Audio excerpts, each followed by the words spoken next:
Louvado seja nosso Redentor Jesus Cristo, que foi morto como cordeiro, mas ressuscitou, está à destra do Pai.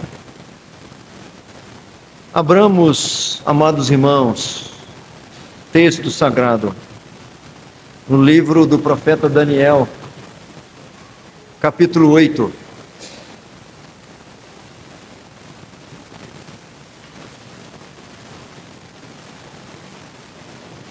Haverá um interlúdio para que os nossos irmãos possam tomar seus assentos.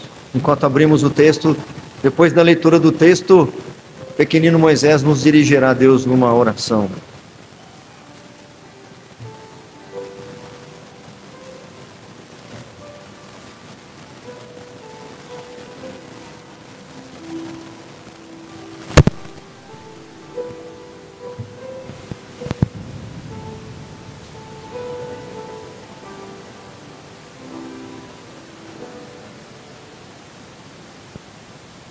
Esse texto, como os irmãos já sabem, como eu aviso toda vez, esse nós não projetamos, para que os irmãos possam manusear as escrituras, de preferência as escrituras mesmo, não texto eletrônico, não que seja proibido, mas para que nós não percamos a habilidade de encontrar os textos na palavra de Deus. A visão sobre um carneiro e um bode.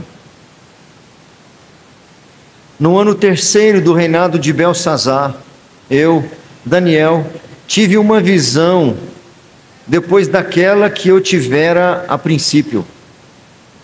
Quando a visão me veio, pareceu-me estar eu na cidade de Suzã, que é província de Elão, e vi que estava junto ao rio Ulai. O 3.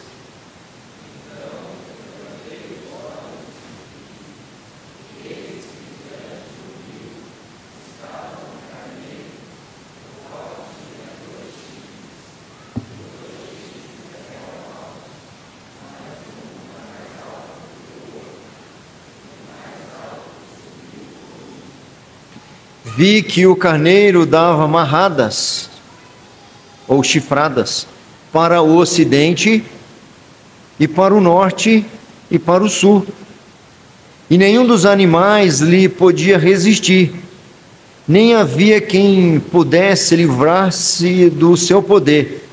Ele, porém, fazia segundo a sua vontade e assim se engrandecia. Estando eu observando, eis que um bode vinha do ocidente sobre toda a terra, mas sem tocar no chão. Este bode tinha um chifre notável entre os olhos. Dirigiu-se ao carneiro que tinha os 2 chifres, o qual eu tinha visto diante do rio, e correu contra ele com todo o seu furioso poder. Viu-o chegar perto do carneiro,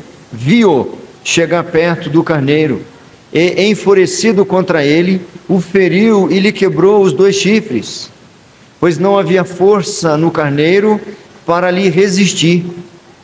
E o bode o lançou por terra e o pisou aos pés, e não houve quem pudesse livrar o carneiro do poder dele. O bode se engrandeceu sobremaneira, e na sua força quebrou-se-lhe o grande chifre, e em seu lugar saíram 4 chifres notáveis para os 4 ventos do céu. De um dos chifres saiu um chifre pequeno e se tornou muito forte para o sul, para o oriente e para a terra gloriosa. O 10. Cresceu.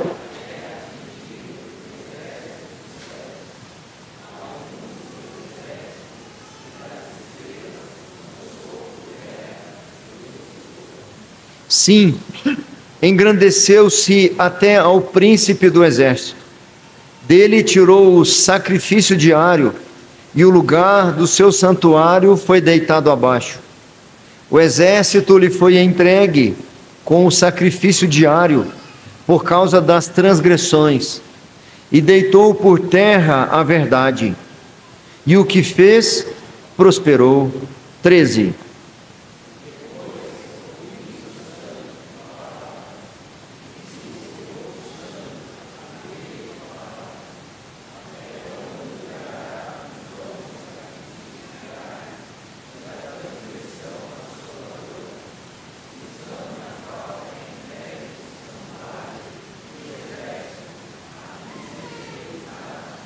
Ele me disse: até 2.300 tardes e manhãs, e o santuário será purificado.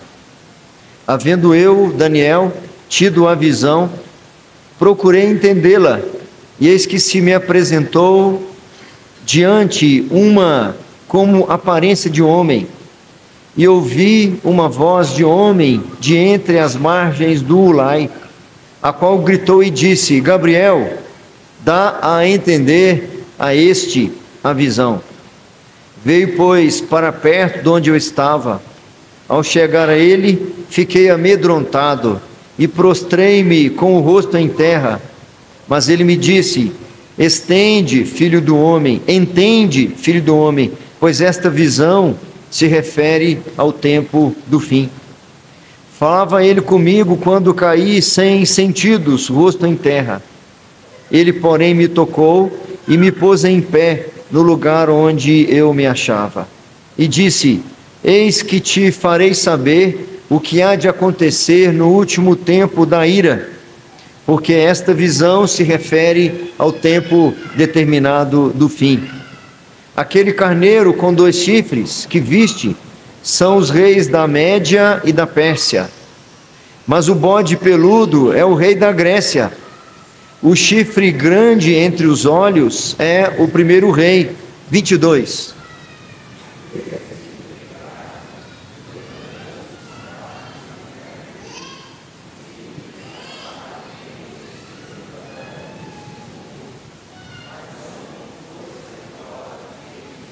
Mas, no final do seu reinado, quando os prevaricadores acabarem, levantar-se-á um rei de feroz catadura e especialista em intrigas.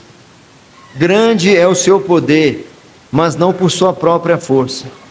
Causará estupendas destruições, prosperará e fará o que lhe aprouver. Destruirá os poderosos e o povo santo. 25.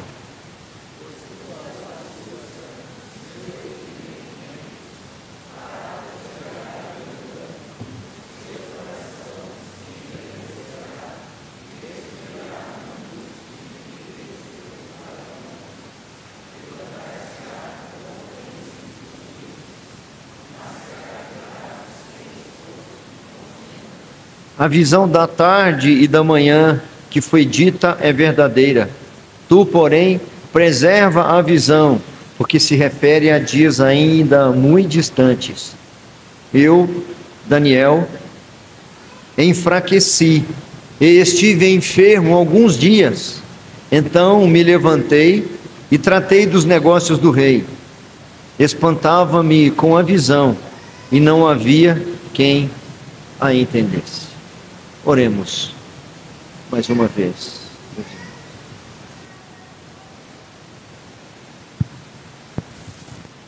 Senhor, meu Deus e meu Pai, muito obrigado por este dia, Pai. Muito obrigado por o que o Senhor nos deu, Pai. Muito obrigado por estarmos aqui, reunidos irmãos, ó Pai, na Tua casa, ó Pai, sabendo mais e mais sobre o Senhor, ó Pai. Nos dá entendimento, ó Pai, e faz que o pastor venha falar a verdade, não é mentira para nós, ó Pai. Que nós venha crescer mais e mais no Senhor, ó Pai. É isso que te pedimos, em nome de Jesus. Amém. Vou pedir licença aos irmãos, porque como é um texto longo, cada argumento que eu apresentar, eu vou ter que reler mais alguma porção do texto. Eu entendo que uma lida apenas Não dá para nós observarmos nem absorvermos minimamente um texto tão rico quanto esse. Eu estava relendo agora aqui e já foi saltando aos meus olhos várias coisas que eu não anotei para poder dizer para os irmãos. E eu não sei quantas vezes já li essa passagem. Então, espero que nós não fiquemos, não seja cansativo, mas a gente vai ter que reler algumas porções desta passagem. Peço licença por mais uma razão. O primeiro argumento, eu não vou me alongar muito nele, porque os irmãos verão que ele é, de certa forma, uma derivação do que já falamos no capítulo 7. Eu acho que uns 6 domingos, uns 6 sermões foram investidos apenas no capítulo 7. E boa parte dos 6 sermões, se não me falha a memória, foram para descrever os significados daquela visão que Daniel tivera dos 4 animais. Mas no segundo argumento espero que o Senhor permita que eu possa me alongar um pouco mais. Nós já sabemos, meus irmãos, que os sonhos e as visões que Daniel está tendo, desde o capítulo 7, que vai até o capítulo 12, tem 2 grandes propósitos. Nós sabemos disso. Eu preciso reiterá-los.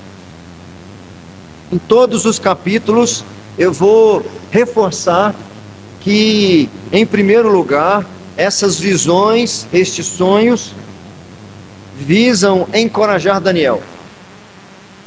Aqui, a visão do capítulo 8 acontece no 3º ano do reinado de Belsazar, ou seja, a Babilônia ainda dominava o mundo conhecido daquela época, ou boa parte do mundo conhecido daquela época.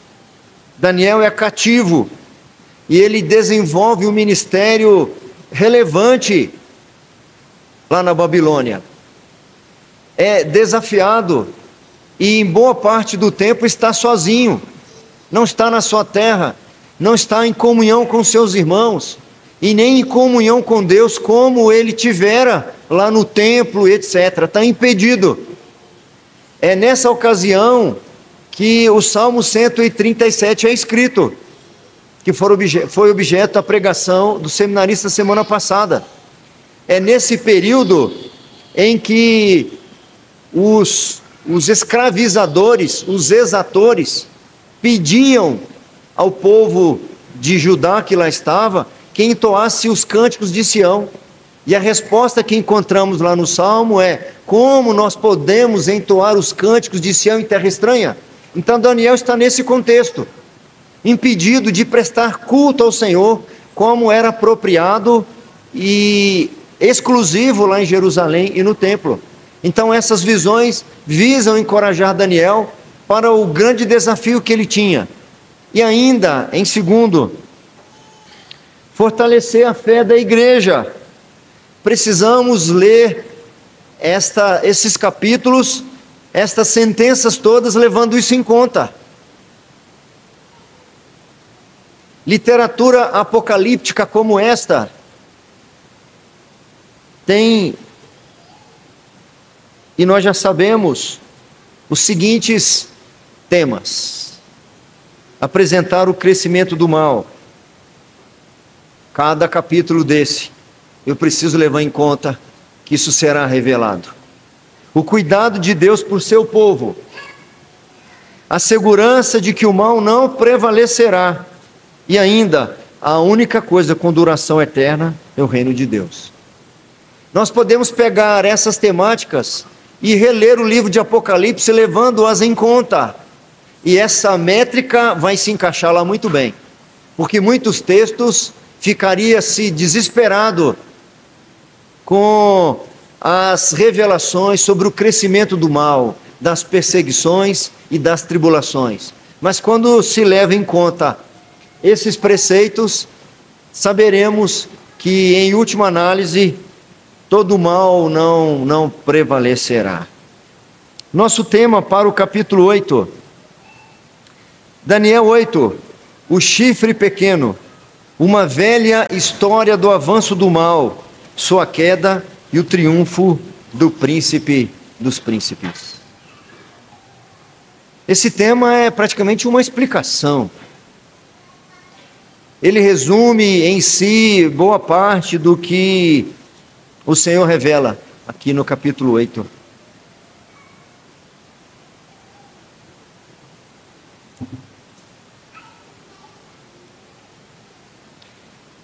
Nós tivemos lá no capítulo 2, Nabucodonosor no seu quarto. Ao adormecer, ele tem um sonho perturbador. E ele exige que os sábios que lhe assistiam no palácio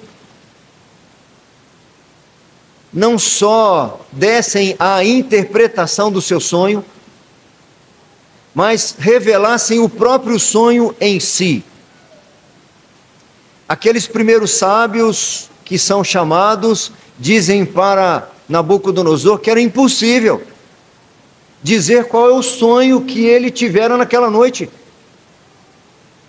Não é possível a nenhum mortal revelar-te o seu sonho, quanto mais a interpretação. Aquele sonho daquela grande imagem que era feita de variados metais. Quando nós chegamos no capítulo 7, Daniel tem também uma visão de 4 animais que somam-se essas interpretações ao do capítulo 2. Cada parte daquela estátua ou daquela imagem, cada metal que era ali descrito, é agora simbolizado em cada um dos animais, no capítulo 7. E no capítulo 7, nós temos ali uma ampla e detalhada explicação do que significa cada um daqueles animais. E, naturalmente, o que significa cada parte daquela estátua. A cabeça de ouro, o peito e os braços de prata, o abdômen de bronze, as pernas e os pés de ferro. Assim como aqueles animais, o leopardo, o urso, o leão e aquele animal que não é decifrado, não é explicado que tipo de animal é. Agora aqui no capítulo 8, nós temos uma espécie de reforço com o que tem lá no capítulo 2 e no capítulo 7. Novamente, os significados aqui são os mesmos, ainda que resumidos. Na estátua são 4 grandes reinos que são revelados. Em Daniel 7, 4 animais revelando 4 reinos. Aqui apenas 2 animais revelando naturalmente apenas 2 reinos. Primeiro destaque que eu faço dentro desse texto: o carneiro e o bode, reinos que se sucedem. Agora você começa a entender um pouco por que eu não vou me alongar muito nesse item número 1. Porque nós já falamos bastante sobre isso no capítulo 7. Mas nesses versículos aí, do 3 ao 7, do 20 ao 22, nós temos a descrição desses 2 animais e a interpretação ou significado que é dado para Daniel. Então levantei os olhos e vi, e eis que diante do rio estava um carneiro, o qual tinha 2 chifres. E os 2 chifres eram altos, mas um mais alto do que o outro, e o mais alto subiu por último. Vi que o carneiro dava marradas ou chifradas para o ocidente, para o norte e para o sul. Esse carneiro, como nós veremos aqui mais à frente, é explicado para Daniel que ele simboliza os medos e persas. Daniel está ainda sobre o Império Babilônico, mas ele está ouvindo aqui que em seguida virá um outro reino, que é a junção de 2. Então é um animal, mais 2 chifres. E um dos chifres é mais preponderante do que o outro. Porque os persas eram mais poderosos do que os medos. Mas é o reino que viria depois da Babilônia. E aqui, o norte, ocidente, norte e sul, seria a abrangência do seu domínio. E nenhum dos animais lhe podia resistir. Nem havia quem pudesse livrar-se do seu poder. Pulando lá para o versículo 5. Estando eu observando, eis que um bode vinha do ocidente. Se você olhar no mapa, do ocidente ele vem da Grécia. Vem da Macedônia. Qual é o império que vem ali da Macedônia, que vem da Grécia? É o Império Grego. Eu não vou me alongar nisso, nós já ouvimos em sermões passados. E ele tinha um chifre só, porque era apenas um rei, que era Alexandre o Grande. Ele vence esse primeiro carneiro, diz o versículo 7, viu chegar perto do carneiro, e enfurecido contra ele, o feriu e lhe quebrou os 2 chifres, pois não havia força no carneiro para lhe resistir. E o bode o lançou por terra e o pisou aos pés, e não houve quem pudesse livrar o carneiro do poder dele. Quando Daniel descreve que ele nem pisava no chão, ele vinha flutuando, é para mostrar a agilidade, a rapidez e a voracidade com que Alexandre o Grande conquistou o seu império. Ele não só sobrepujou os medos e os persas, como expandiu ainda mais o seu reino. Em apenas 10 anos, tornou-se o império mais poderoso da terra até aqueles dias. E se não me falha a memória, Alexandre tinha por volta de 20 anos, quando começa as suas primeiras grandes conquistas. Versículo 20, 21 e 22 tem então a explicação. A própria Bíblia explica a visão. Aquele carneiro com 2 chifres que viste são os reis da Média e da Pérsia. Mas o bode peludo é o rei da Grécia. O chifre grande entre os olhos é o primeiro rei. O ter sido quebrado, levantando-se 4 em lugar dele, significa que 4 reinos se levantarão deste povo, mas não com força igual a que ele tinha. Esse bode peludo que vem com o chifre é Alexandre o Grande, que vence os medos e persas. Mas depois surgem 4 chifres, que são 4 generais de Alexandre, que depois da morte de Alexandre fazem uma divisão no mapa, e cada um dos generais assume domínio sobre um pedaço de chão. São menos poderosos do que Alexandre, que dominava sobre toda aquela região sozinho. Agora a região está dividida em 4. Mas nós veremos que desses 4 chifres, depois surge um chifre pequeno, que um desses 4 generais será sucedido por um outro rei que lhe substituirá, que será um grande perseguidor do povo de Deus. Uns 400 anos mais ou menos depois de Daniel. Nós veremos adiante.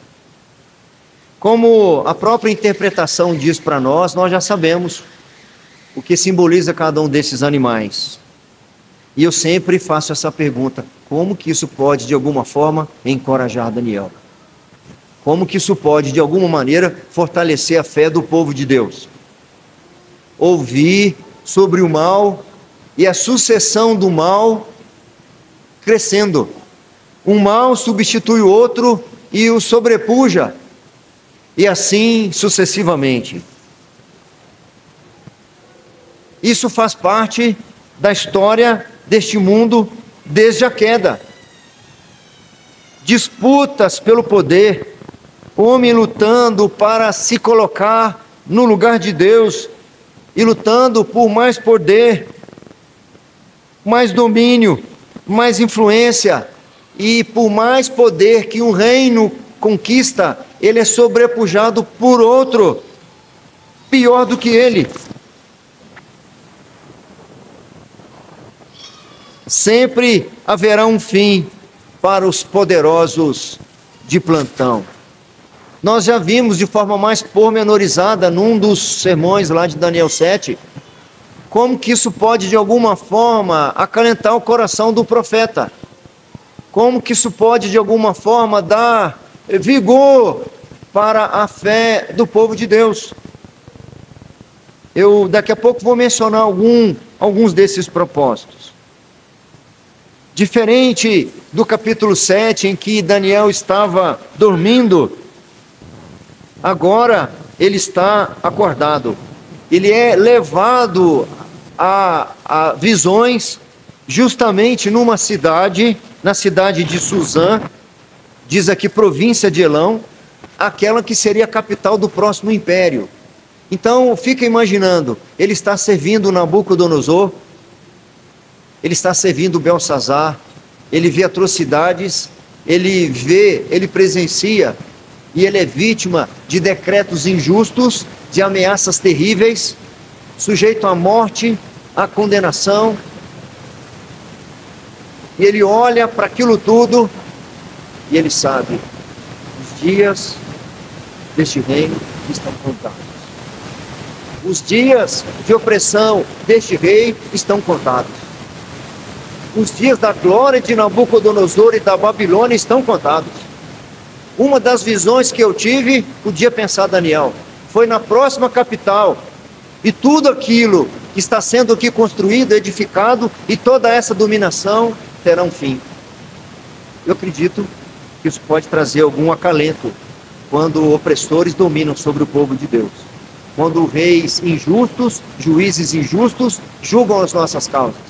Eu acredito que coisas como esta, revelações como essa, poderiam sim acalentar muito bem o coração de Abacuque, quando ele descreve o contexto de perversão em que ele vivia. O mal se suscitando, a justiça sendo corrompida, o direito sendo usurpado. Saber que aqueles que dominavam com injustiça e perversão, corrompendo e sendo corrompidos, teriam seus dias contados. Tenho certeza que isso poderia encorajar Daniel. Saber que aqueles que dominavam sobre eles seriam subjugados no tempo oportuno. Isso poderia de fato fortalecer a igreja e o povo de Deus em todas as épocas. Mas eu vou logo para o segundo destaque, porque eu preciso de investir um pouco mais de tempo lá. Se você quiser saber um pouco mais sobre o que significa esses reinos que se sucedem, nós temos gravado no YouTube sermões lá no capítulo 7, que a gente investe bastante tempo sobre o que isso significa. Em segundo lugar, há no texto aí a revelação, a descrição sobre o pequeno chifre, a velha história do crescimento do mal.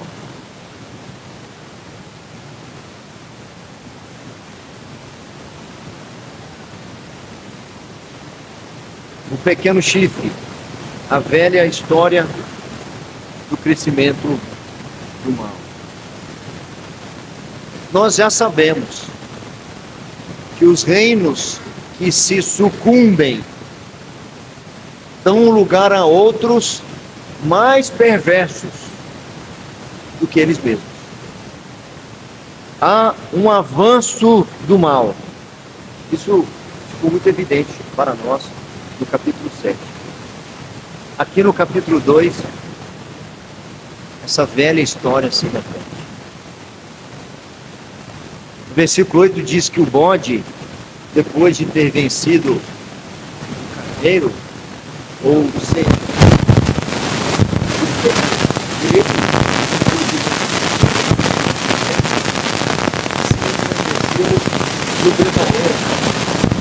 a sua força trouxe em seu lugar do céu. Sabemos ser 4 generais que se sucedem depois de Alexandre. No versículo 9, vamos ler se você tem aí o versículo 9. De um dos chifres,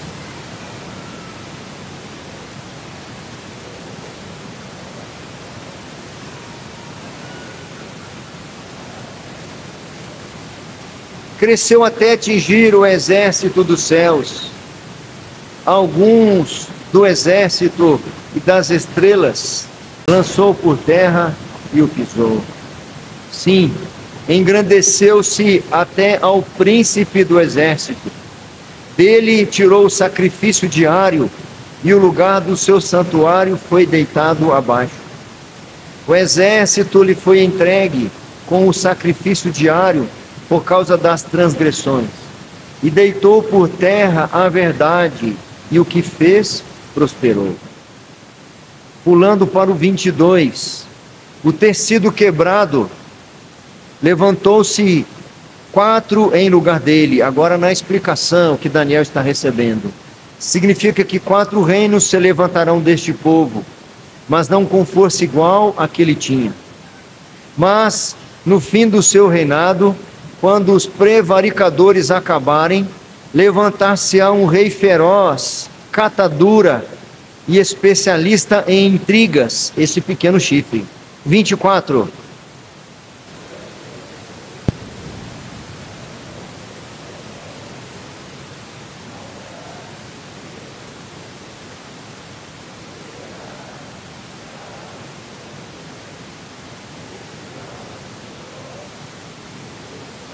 E a primeira parte do 25 diz: por sua astúcia nos seus empreendimentos, fará prosperar o engano, no seu coração se engrandecerá e destruirá a muitos que vivem despreocupadamente.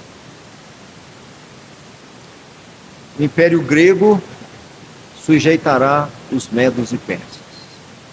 Terrível notícia, porque eles perseguirão o povo de Deus. No seu auge, depois de 10 anos, Alexandre morre e 4 dos seus generais assumem. Depois, um desses generais será sucedido por um rei chamado Antíoco Epifânio, que é muito conhecido pelos historiadores. Uns 400 anos, mais ou menos, depois aqui de Daniel, esse sujeito governará uma daquelas partes que restou do Império Grego. E justamente a parte que lhe caberá será a Judéia. Há um historiador que diz o seguinte: Antíoco surgiu do domínio de Seleuco, um dos generais de Alexandre, e logo depois saqueou o Egito com um imenso exército. Então ele dirigiu sua atenção para o leste, conquistando a Armênia e as regiões próximas. Invadiu depois a terra de Canaã. Lembram que o templo foi reconstruído sob a liderança de Esdras e Neemias? Quem o destrói de novo, quem o saqueia é esse sujeito, Antíoco, que o saqueia. E impede o povo de prestar culto, de fazer sacrifícios. Tem um historiador judeu, Flávio Josefo, que escreveu sobre esse sujeito anos mais tarde. Surgiria deles um certo rei que guerrearia contra a nação judaica e suas leis. Privá-la-ia da forma de governo baseada nestas leis, saquearia o templo e interromperia o oferecimento dos sacrifícios por 3 anos. De fato, infortúnios foram experimentados por nossa nação sob o domínio de Antíoco Epifânio, tal como Daniel, muitos anos antes, previra e escrevera que aconteceriam. E o interessante é que ele não faz isso por sua própria força. Ele faz isso com a anuência do Eterno. Ele faz isso com o vigor que o Eterno lhe dá. E aí, quando nós encontramos coisas como essas, nós perguntamos como, de alguma forma, Daniel poderia se sentir encorajado, sabendo que, num futuro aparentemente distante, o povo que agora estava cativo, quando voltasse para sua terra natal, seria assolado mais uma vez, seria subjugado mais uma vez, não teria descanso novamente, não encontraria paz mais uma vez. Como isso poderia de alguma forma fortalecer a fé da igreja? É a velha história do homem desejar ser o centro, de ter a primazia, e Deus lhe dá anuência para isso. Deus lhe dá vazão para esse rei perverso, para que ele continue desejando ser o centro, para que ele tenha o desejo de ter a primazia. É a velha história do mal que assola o ser humano. Seu coração se engrandece, e esse mal que pode enganar o mais piedoso dos homens, fazê-lo sentir-se grande, fazê-lo se achar forte. Esse mal que foi permitido a Antíoco, esse mal crescente pode alcançar qualquer um de nós. Nossos primeiros pais caíram à medida que acharam que poderiam ser como Deus, conhecedores do bem e do mal. O povo está sendo assolado por um rei que, naquele caso, Deus lhe deu a permissão para que os males do seu coração fossem evidenciados. E esse mal que é evidenciado no coração desse rei, muitas vezes é evidenciado no próprio coração do povo. E aí eu pergunto de novo, como que Daniel e o povo de Deus podem ser encorajados, sabendo que todos nós corremos o risco desses males brotarem do nosso coração? Quando o Senhor anuncia previamente o que esse mal pode fazer, Ele está diretamente ensinando o povo como se prevenir dele. Olha o que pode acontecer quando esse mal no nosso coração não é domado, quando essa perversão não é dominada. Olha o que acontece quando tentamos nos colocar no lugar de Deus. Olha o que pode acontecer quando queremos trocar de lugar com o Senhor, quando tentamos de alguma forma substituir o Senhor. É isso que acontece. E acontecerá com esse homem ímpio aquilo que pode acontecer com qualquer um de nós. Nós encontramos nas Escrituras homens muito piedosos que sucumbiram também a males do seu coração e foram disciplinados pelo Senhor. Nós temos no texto das Crônicas um breve histórico de um grande rei de Israel. Diz-nos o texto: Uzias tinha 16 anos quando começou a reinar, e 52 anos reinou em Jerusalém. 52 anos de reinado. Era o nome de sua mãe Jecolias de Jerusalém. Ele fez o que era reto perante o Senhor, segundo tudo o que fizera Amazias seu pai. Propôs-se buscar a Deus nos dias de Zacarias, que era sábio nas visões de Deus, o profeta Zacarias. Nos dias em que buscou ao Senhor, Deus o fez prosperar. Que história preciosa! Saiu e guerreou contra os filisteus e quebrou o muro de Gate, o de Jabiné e o de Asdod, e edificou cidades no território de Asdod e entre os filisteus. Deus o ajudou contra os filisteus e contra os arábios que habitavam em Gur-Baal e contra os meunitas. Os amonitas deram presentes a Uzias, cujo renome se espalhara até a entrada do Egito, porque se tinha tornado em extremo forte. Também edificou Uzias torres em Jerusalém, a porta da esquina, a porta do vale e a porta do ângulo, e as fortificou.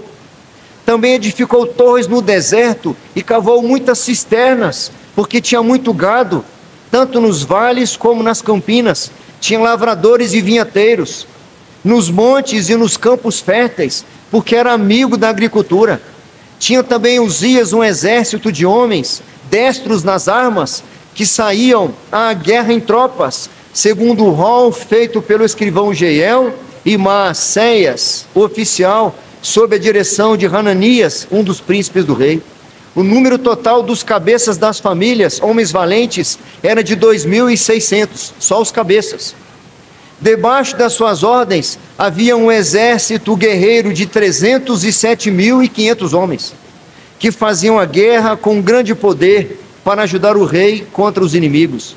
Preparou-lhes Uzias para todo o exército escudos, lanças, capacetes, couraças e arcos, e até fundas para atirar pedras. Fabricou em Jerusalém máquinas de invenção de homens peritos, destinadas para as torres e cantos das muralhas, para atirarem flechas e grandes pedras. Divulgou-se a sua fama até muito longe, porque foi maravilhosamente ajudado, até que se tornou forte. Foi um rei tão precioso, que quando ele morreu foi o evento mais importante da história naqueles dias. O povo se sentiu tão órfão, a ponto de Isaías, quando foi chamado, a menção que se faz ao ano do chamado do profeta Isaías, foi a morte do rei Ezequias. No ano da morte do rei Uzias, melhor dizendo, o rei Uzias, eu vi o Senhor assentado no seu alto e sublime trono. Esse rei aqui morreu, mas o verdadeiro rei está no seu alto e sublime trono. E eu terminei o texto aqui dizendo, até que se tornou forte. Daniel, lembre-se do que acontecera com Uzias. E eu vou dizer que no futuro acontecerá outras tantas vezes. Aquele mal incontido se revela, trazendo perversão e maldade. Mais um trechinho do texto de Isaías.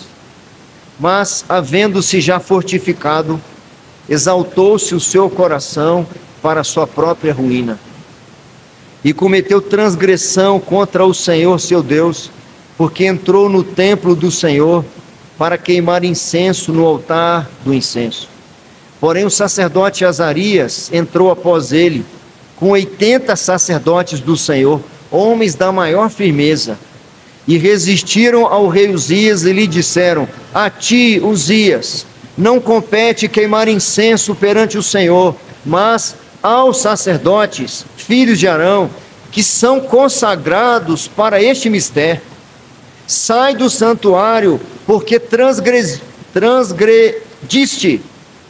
nem será isso para a honra da tua parte do Senhor Deus. Então Uzias se indignou, tinha um incensário na mão para queimar incenso. Indignando-se ele, pois contra os sacerdotes, a lepra lhe saiu na testa perante os sacerdotes, na casa do Senhor, junto ao altar do incenso. Então o sumo sacerdote Azarias e todos os sacerdotes voltaram-se para ele, e eis que estava leproso na testa, e apressadamente o levaram fora, até ele mesmo se deu pressa em sair, visto que o Senhor o ferira.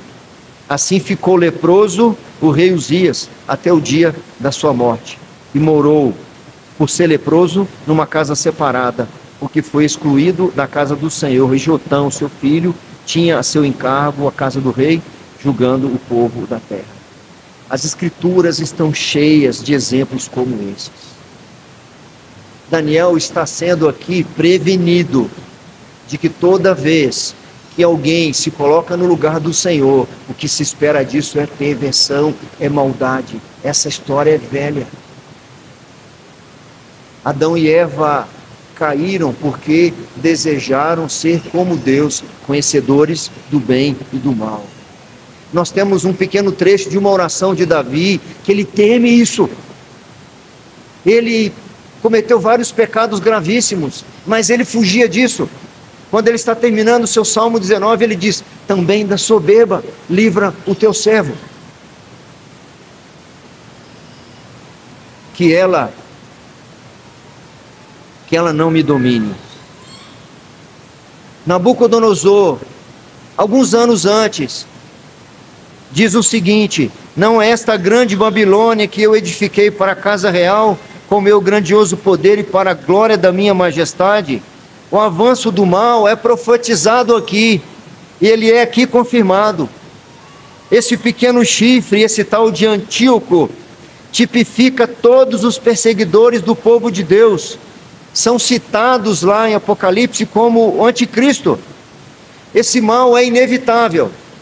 Daniel não tinha como evitar esse Antíoco. Nós não temos como evitar aquele anticristo descrito lá em Apocalipse.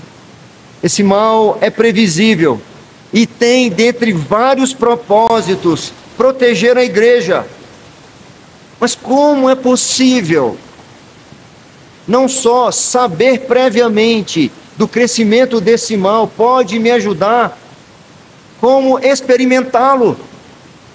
Como ficar sabendo previamente desse mal crescente pode me ajudar? E pior ainda, como eu posso ser de alguma forma ajudado, vivendo sob as rédeas desse mal? É nos proteger do seu maior risco. Qual é o maior risco que nós corremos? O sentimento de autossuficiência. Achar que nós podemos fazer alguma coisa independente do seu noivo. Todas as vezes que o povo fosse alertado sobre o mal crescente, ou todas as vezes que o povo vivesse sobre a perversão desse mal crescente, o povo está sendo alertado de que sem Cristo nada poderão. Esse mal externo, providenciado pelo Senhor, visa, entre outras coisas, nos prevenir do mal interno que assola o coração do mais piedoso crente. O risco de nós acharmos que há em nós alguma independência em relação ao Senhor. O risco de menosprezar o Senhor e sua palavra.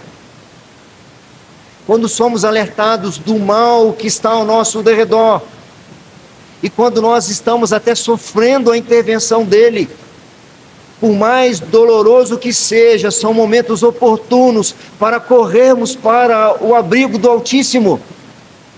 São ocasiões excelentes para buscarmos refúgio à sombra do Onipotente. Todas as vezes que vemos o mal vir, são oportunidades para buscarmos abrigo debaixo das asas do Altíssimo. Todas as vezes que somos assolados, todas as vezes que estivermos sujeitos à perversão que está ao nosso entorno, são oportunidades para que o Senhor revele a nossa fraqueza, revele a nossa carência, revele a nossa necessidade. Não consigo encontrar em nenhum exemplo bíblico que depois de situações como essas, o homem de Deus, o servo do Senhor, não estará mais alinhado com o Senhor. Podemos pegar o maior de todos os exemplos, na perspectiva humana, que é Jó, que já era um homem íntegro lá no início, mas depois de ser assolado pelo mal, ele termina o texto dizendo que agora ele tem experiências com Deus que ele nem imaginava. Eu te conhecia de ouvir falar, mas agora os meus olhos te veem. Daniel, o mal está à porta. Opa, vou correr para a presença do Altíssimo. Agora, meus irmãos, eu consigo entender um pouco melhor, porque depois das primeiras revelações que ele tivera, ou que ele interpretara de Nabucodonosor, lá no capítulo 2, ele mantém-se vigoroso, mantém-se firme mesmo na ameaça de ser lançado na cova dos leões. Eu não tenho problema de ser lançado na cova dos leões, eu tenho problema de sair da presença do Eterno. É por isso que 3 vezes ao dia, como costumava fazer, abria as janelas da sua casa e, direcionado para Jerusalém, para o Oriente, ele se prostrava e orava ao Senhor, porque era o único lugar seguro que ele poderia estar. Se ele não soubesse do mal iminente, talvez ele ficasse um pouco mais tranquilo, talvez ele fosse um pouco mais politizado para enfrentar suas provações, talvez ele fosse um pouquinho mais ameno e pensasse assim: eu não vou comprar briga com Nabucodonosor, o que adianta um herói morto? Eu preciso ser sal da terra e luz do mundo nesse lugar, então eu preciso preservar a minha vida. Eu vou orar no banheiro da próxima vez, até passar o decreto. Eu vou orar com a janela fechada. Eu vou orar em horários alternativos, quando tiver todo mundo dormindo, porque eu não quero comprar uma situação como essa, assumir um conflito como esse. Mas ele sabe que os dias seriam maus. É muito interessante quando a gente fala disso, porque o apóstolo Paulo, ele diz que todos os dias são maus. Mas quando ele vai chegando no final da carta aos Efésios, ele diz para nós que existem dias mais maus do que outros. Ele está dizendo isso para a igreja. E ele está dizendo isso para a igreja não para enfraquecer a igreja, mas para fortalecer a igreja. Fortalecei-vos no Senhor e na força do seu poder, para poderdes enfrentar os dias maus. Porque a nossa luta não é contra o sangue nem contra a carne, e sim contra principados e potestades. Paulo está dizendo que a guerra da igreja é contra seres espirituais do mal, que atuam nas regiões celestes e são muito mais poderosos do que nós. Como isso pode fortalecer a igreja? Ensinando a igreja que eles devem se fortalecer no Senhor e na força do seu poder.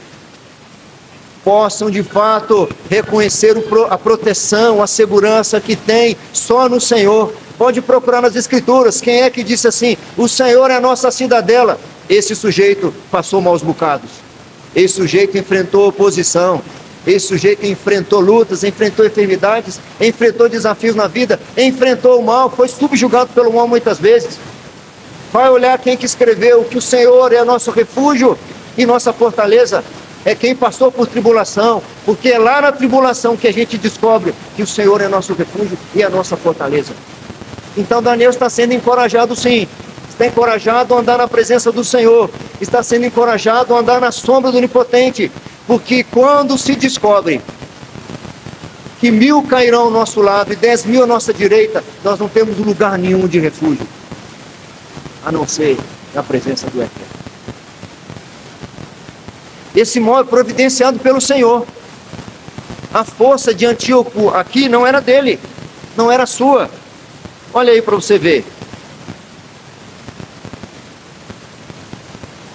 24. Vamos reler o 24 juntos? Grande é o seu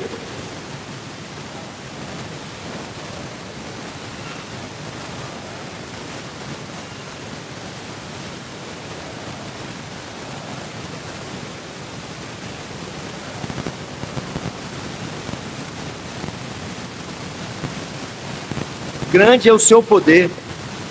Quem está dizendo isso aqui é o anjo. Grande é o seu poder, mas não por sua própria força. Esse mal externo providenciado pelo Senhor, eu repito, visa, entre outras coisas, nos prevenir do nosso mal interno, que assola o coração do mais piedoso dos crentes. As assolações que estamos sujeitos, seja de qual natureza for, visa revelar nossa fraqueza e nossa total dependência do Eterno. Temos tantos exemplos disso, meus irmãos, mas eu vou me deter num grande exemplo do Novo Testamento: as visões e revelações do Senhor. Se é necessário que me glorie, ainda que não me convém, passarei as visões e revelações do Senhor. Conheço um homem em Cristo que há 14 anos foi arrebatado até o terceiro céu. Se no corpo ou fora do corpo eu não sei, Deus o sabe. E sei que o tal homem, se no corpo ou fora do corpo eu não sei, Deus o sabe, foi arrebatado ao paraíso e ouviu palavras inefáveis, as quais não é lícito ao homem referir. De tal coisa me gloriarei, não porém de mim mesmo, salvo nas minhas fraquezas. Aqui Paulo já começa a revelar qual que é a fonte da sua força. Não foi a grandeza das revelações, não foi o sentir-se especial, se sentisse maior do que os outros, sentir-se grande ou de alguma maneira gloriar-se em si mesmo. De tal coisa me gloriarei, não porém de mim mesmo, salvo nas minhas fraquezas. Pois se eu vier a gloriar-me, não serei nécio, porque direi a verdade, mas abstenho-me para que ninguém se preocupe comigo mais do que em mim vê ou de mim ouve. Eu vou, e se você achar que deve, você repete comigo esse pequeno trecho aqui do texto. E para que não me ensoberbecesse com a grandeza das revelações, foi-me posto um espinho na carne, mensageiro de Satanás, para me esbofetear, a fim de que não me exalte. Por causa disso, 3 vezes pedi ao Senhor que o afastasse de mim. Então ele me disse: a minha graça te basta, porque o poder se aperfeiçoa na fraqueza. De boa vontade, pois, mais me gloriarei nas fraquezas, para que sobre mim repouse o poder de Cristo. E agora, para a gente terminar, pelo que sinto prazer nas fraquezas, nas injúrias, nas necessidades, nas perseguições, nas angústias, por amor de Cristo. Porque quando sou fraco, então aqui sou forte. Louvado seja o Senhor por ter enviado o dia. Louvado seja o Senhor por enviar as provas, as dificuldades, as lutas. Louvado seja o Senhor todas as vezes que faz-nos ver o tamanho da nossa fraqueza. Porque são momentos como esses, mais especiais, para nós nos refugiarmos, eu repito, no esconderijo do Altíssimo. Então, quando o Senhor diz, nesse mundo, o que você vai encontrar são as trevas, e os dias são maus, não é para nosso desânimo, não é para nos enfraquecer, é para nos fazer buscar na única fonte, no único alimento, na única proteção, naquele pão vivo que desceu do céu. E no ponto seguinte, só mostra aí, eu vou deixar para domingo que vem, o príncipe com letra maiúscula dos príncipes, o triunfo sobre o mal. Vamos nos ater apenas no versículo 25, e nós veremos que todo esse mal visa apenas coisas boas para o povo de Deus.